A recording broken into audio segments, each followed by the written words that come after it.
Khamenei की अंतिम विदाई में पहुंचे दुनिया के बड़े नेता। ईरान की चेतावनी, जनाजे पर हमला पड़ेगा भारी। इजराइल के खिलाफ जाकर ट्रंप ने की ईरान की मदद। कौन देगा खामनेई को पहली 3 मुट्ठी मिट्टी। कई महीनों से छिपा था ईरान का ये ताकतवर कमांडर। खामनेई की पोती की अंतिम विदाई में उमड़ी भारी भीड़। नमस्कार, मेरा नाम है शालिनी और आप देख रहे हैं द न्यूज़ 15। स्वागत है आपका हमारे खास प्रोग्राम दुनिया के हालचाल में। चलिए नजर डालते हैं इन बड़ी खबरों पर विस्तार से।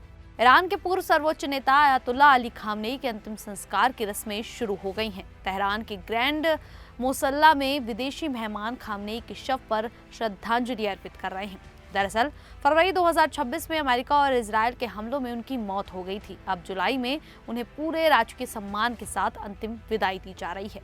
इस मौके पर दुनिया के कई देशों के राष्ट्रपति, प्रधानमंत्री और वरिष्ठ अधिकारी ईरान की राजधानी तेहरान पहुंच रहे हैं। ये अंतिम संस्कार और श्रद्धांजलि कार्यक्रम 4 जुलाई से शुरू होकर 9 जुलाई तक चलेगा। इसके तहत तेहरान, कोम, मशहद और इराक के कुछ पवित्र शहरों में अलग अलग कार्यक्रम आयोजित किए जा रहे हैं। बड़ी संख्या में लोग इन कार्यक्रमों में शामिल हो रहे हैं और खामनेई को श्रद्धांजलि दे रहे हैं। पाकिस्तान के प्रधानमंत्री शहबाज शरीफ भी इस कार्यक्रम में शामिल होने के लिए ईरान पहुंचे हैं। पाकिस्तान ईरान का पड़ोसी देश है और दोनों देशों के बीच लंबे समय से अच्छे संबंध रहे हैं।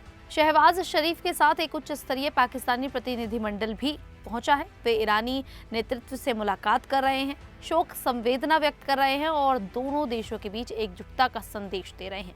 रूस की ओर से पूर्व राष्ट्रपति दिमित्री मेदवेदेव पहुंच रहे हैं, जो राष्ट्रपति व्लादिमीर पुतिन के विशेष दूत के रूप में शामिल होंगे। रूस और ईरान के बीच मजबूत सैन्य, राजनीतिक और आर्थिक संबंध है, इसीलिए उनकी मौजूदगी को काफी महत्वपूर्ण माना जा रहा है।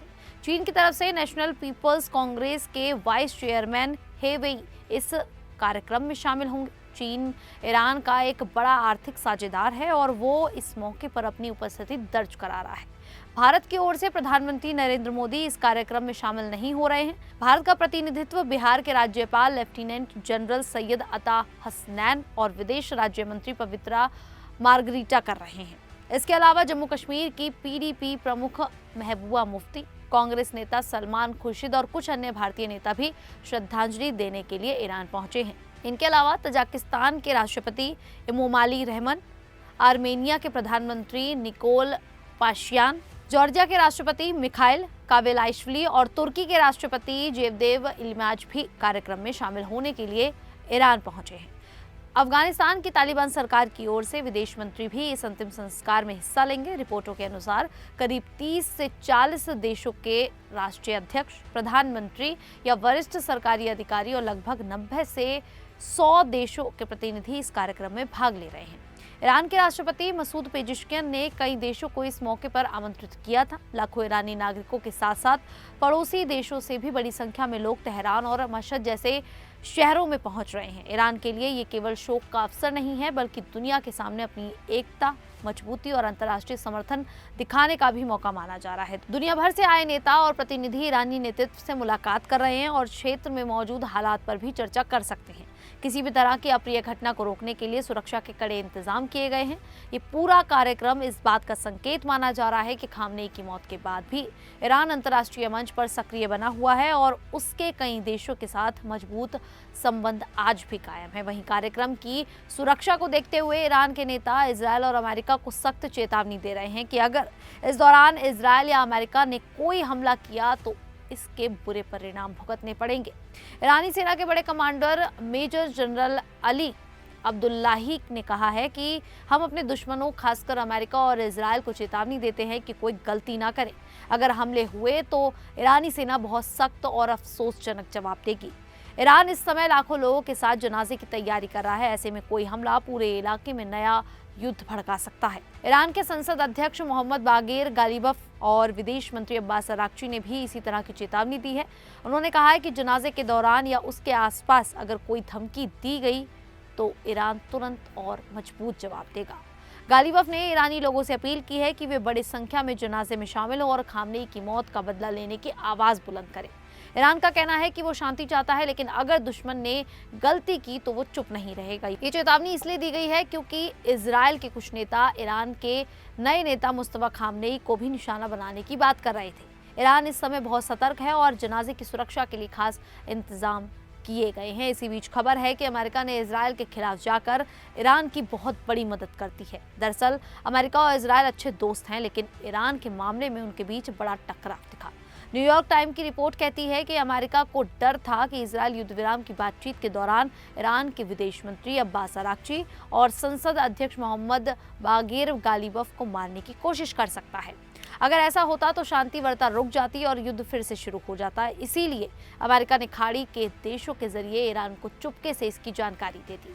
युद्ध शुरू होने पर इजरायल की योजना ईरान के टॉप नेताओं को खत्म करने की थी, जिसके बाद कई ईरानी नेता मारे भी गए। अमेरिका चाहता था कि बातचीत चलती रहे, लेकिन इजरायल ईरान की सरकार को कमजोर करना चाहता था। वॉल स्ट्रीट जर्नल के अनुसार मार्च से ही ये दोनों नेता इजरायल की टारगेट लिस्ट में थे, लेकिन अमेरिका के दबाव से अप्रैल में नाम हटा दिया गया। गालिबफ 2 बार हमले से बच गए। एक बार जब वे अमेरिकी उपराष्ट्रपति जेडी वेंस से मिलकर लौट रहे थे, तब उनका विमान खतरे के कारण मशहद में उतारा गया। इन रिपोर्टों की कोई आधिकारिक पुष्टि नहीं हुई है, लेकिन खतरे के बावजूद दोनों नेता कतर और स्विट्जरलैंड में शांति वार्ता में शामिल हुए। वहीं ईरान के पूर्व supreme leader Ayatollah Ali Khamenei के अंतिम संस्कार को लेकर एक नई चर्चा फिर से शुरू हो गई है। रिपोर्टों के अनुसार सुरक्षा कारणों से उनके बेटे मुस्तफा खामनेई अंतिम संस्कार में शामिल नहीं हो रहे हैं। हालांकि मुस्तफा ने अपने पिता अली खामनेई के शव के अंतिम दर्शन कर लिए हैं। उन्होंने कहा, उनकी शहादत के बाद उनके पार्थिव शरीर के दर्शन का सौभाग्य मुझे मिला। मैंने जो देखा वो अडिगता का एक पहाड़ था। अली खामनेई के शव को 4 महीने तक सुरक्षित रखा गया। मुश्तबा ने सुरक्षा कारणों से जनाजे की मुख्य प्रक्रिया और दफनाने में शामिल होने का फैसला नहीं किया, लेकिन निजी रूप से उन्होंने पिता के शव को देखकर श्रद्धांजलि दी। जिसके बाद सवाल उठ रहा है कि इस्लामी परंपरा के अनुसार कब्र में पहली 3 मुट्ठी मिट्टी कौन डालेगा और खामनेई के पार्थिव शरीर का उत्तराधिकारी कौन होगा। शिया इस्लामी परंपरा के मुताबिक किसी व्यक्ति की मृत्यु के बाद उसके शव की जिम्मेदारी उसके सबसे करीबी उत्तराधिकारी को दी जाती है। आमतौर पर किसी पुरुष की मौत होने पर उसका बेटा ये जिम्मेदारी निभाता है। अंतिम संस्कार से पहले शव को धार्मिक नियमों के अनुसार नहलाया जाता है, फिर कफन पहनाया जाता है और जनाजे की नमाज अदा की जाती है। इसके बाद शव को कब्र में काबा की दिशा में रखा जाता है और सबसे पहले बेटा या कोई करीबी रिश्तेदार 3 मुट्ठी मिट्टी डालता है। ईरान ने अभी तक ये साफ नहीं किया है कि खामनेई के शव का आधिकारिक उत्तराधिकारी कौन है। हालांकि उनके अन्य बेटे भी जीवित हैं, जिनमें बड़े बेटे मुस्तफा खामनेई का नाम प्रमुख है। माना जा रहा है कि यदि मुज्तबा मौजूद नहीं रहते तो परिवार का कोई अन्य सदस्य ये धार्मिक जिम्मेदारी निभा सकता है। बाद में मुज्तबा अपने पिता की याद में फातिमा पढ़ सकते हैं और उनकी कब्र पर भी जा सकते हैं। इसी बीच खबर आ रही है कि ईरान की IRGC के वरिष्ठ कमांडर जनरल अहमद वाहिदी लंबे समय बाद सार्वजनिक रूप से नजर आए हैं।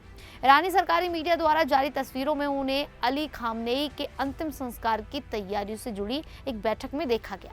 बाद में वो तेहरान में आयोजित एक शोक सभा में भी शामिल हुए, जहां वो खामनेई के ताबूत के पास बैठे दिखाई दिए। रिपोर्टों के अनुसार जनरल वाहिदी उन प्रमुख नेताओं में शामिल हैं जो अमेरिका के साथ संभावित बातचीत और ईरान की रणनीति तय करने में सबसे अहम भूमिका निभा रहे हैं।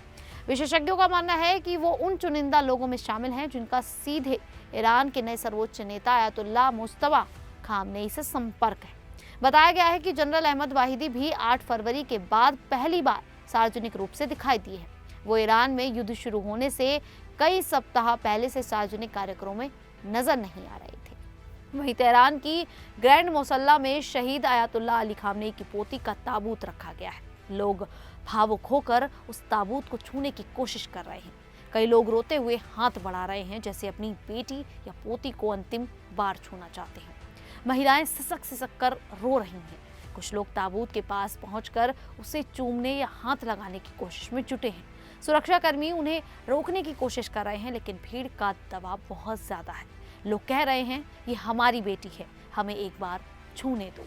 ये दृश्य देखकर किसी का भी दिल पिघल जाए। पूरा माहौल गमगीन है। लोग फूल बिछा रहे हैं, फातिहा पढ़ रहे हैं और शहीद परिवार के प्रति अपना प्यार जता रहे हैं।